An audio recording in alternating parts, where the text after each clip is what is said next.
Hi hello welcome to happy Sam trends. మన పేజ్లో ఒకప్పుడు బాగా ట్రెండ్ అయి వైరల్ అయిన పర్ల్ బ్లౌజ్లో ఇప్పుడు మరొక డిజైన్తో వచ్చానండి. బ్యూటిఫుల్ డిజైన్ ఇది చెప్పొచ్చు. అండ్ శారీ కూడా బార్డర్ వచ్చేసి పర్ల్ వర్క్ వస్తుందండి.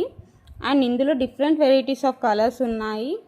బ్లౌజ్ వచ్చేసి 36 to XXL సైజెస్ వరకు అవైలబుల్గా ఉన్నాయి. అండ్ శారీ వచ్చేసి 4 కలర్స్ అవైలబుల్గా ఉన్నాయి. ఇది వెబ్సైట్లో అవైలబుల్గా ఉంది. అండ్ మీకు కావాలంటే పైన ఇచ్చిన వాట్సాప్ నెంబర్కి కూడా డిఎం చేయొచ్చు. And keep shopping.